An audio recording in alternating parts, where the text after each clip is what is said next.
Hello everyone, welcome back to our channel and welcome back to this video. In this video, we wanted to share with you the new rules of corporate distress and how out-of-court restructurings are reshaping finance. A recent Financial Times analysis reveals a fundamental transformation in how the corporate America handles financial distress, with profound implications for the entire financial ecosystem.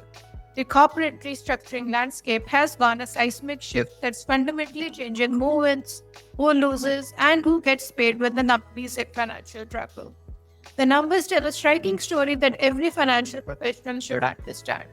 The great migration from the bankruptcy code. What we are witnessing is nothing short of a structural transformation. By Q1 of 2025, 75% of the corporate defaults were being handled through distressed exchanges, while traditional Chapter 11 filings accounted for less than 10% of the total. Just over a decade ago, these two approaches split the defaults roughly evenly. This isn't just statistical curiosity, it represents a fundamental rewiring of how corporate America is handling financial distress.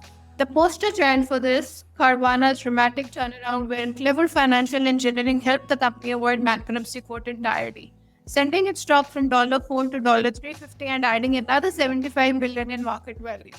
Shareholders kept their equity instead of facing the near certain wipeout that the bankruptcy would have delivered. This brings us to a term that is gaining popularity these days, that is the rise of creditor on creditor violence. Perhaps the most fascinating and concerning development is the emergence of what the industry has dubbed as creditor on creditor violence. Now, this is the precise description of the zero-sum tactics now dominating distressed situations. The playbook has become standardized. Seize collateral previously pledged to existing creditors, raise new senior secured debt, and then force those creditors into exchanges at steep discounts while elevating corporate lenders in the capital structure. The distressed debt community has even developed colorful terminology for these maneuvers, for example, drop down, up tier, double dip, etc. This represents a profound shift from the more collaborative, court-supervised process of traditional bankruptcy towards a winner-take-all approach wherein the financing lawyers, not bankruptcy specialists, have become the more powerful players in the room. This brings us to the private equity's new playbook. For private equity, this evolution is transformative. This out-of-court restructuring allows the PE firms to maintain their equity positions even when their portfolio companies remain technically insolvent. It's financial engineering that preserves upside while pushing losses onto creditors who lack the sophistication or the leverage to fight back effectively. The time and cost advantages are substantial too. Now, the traditional Chapter 11 proceedings involve legal fees exceeding $2,500 per hour, often totaling tens of millions over several months of hearing and motions. Now, out-of-court deals can be executed within weeks with a fraction of the professional fees. This brings us to the warning signs ahead. Here's a catch that should concern everyone. Moody's data reveals that companies avoiding bankruptcy through these capital raises often default again within a couple of years. Major names like Envision Healthcare and Delmont Foods all completed comprehensive out-of-court restructuring only to end up in the formal Chapter 11 proceedings anyway. When these kick-the-can strategies eventually fail, the resulting bankruptcies are often more complex and contentious than they would have been originally, because now they are laden with litigation from creditors who were disadvantaged in the initial distressed exchange. Now, what does this mean for the market?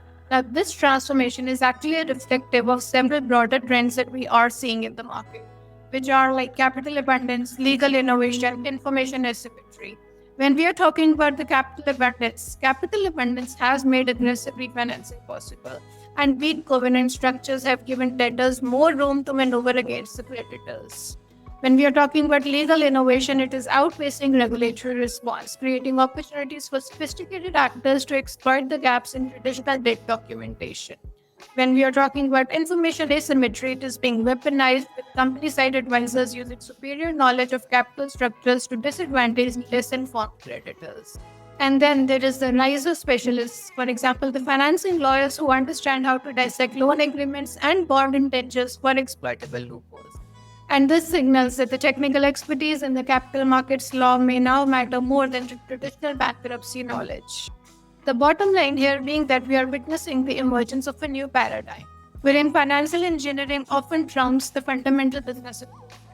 While this may preserve equity value in the short term and reduce immediate restructuring costs, it raises serious questions about whether we are simply deferring and amplifying future problems. For investors, this means understanding that the traditional credit analysis may be insufficient. The real risks now lie not just in the company's business fundamentals, but also in potential for sophisticated financial maneuvers that can suddenly subordinate your position or seize your collateral. The transformation is likely permanent. As one restructuring expert has noted, this is not your father's restructuring industry. The question isn't whether the trend will continue, but how the markets and the regulators will be adapting to a world wherein the rules of corporate distress have fundamentally rewritten. And that's the update that we wanted to share with you in this video. Hope you've liked the video and do stay tuned in for the next one.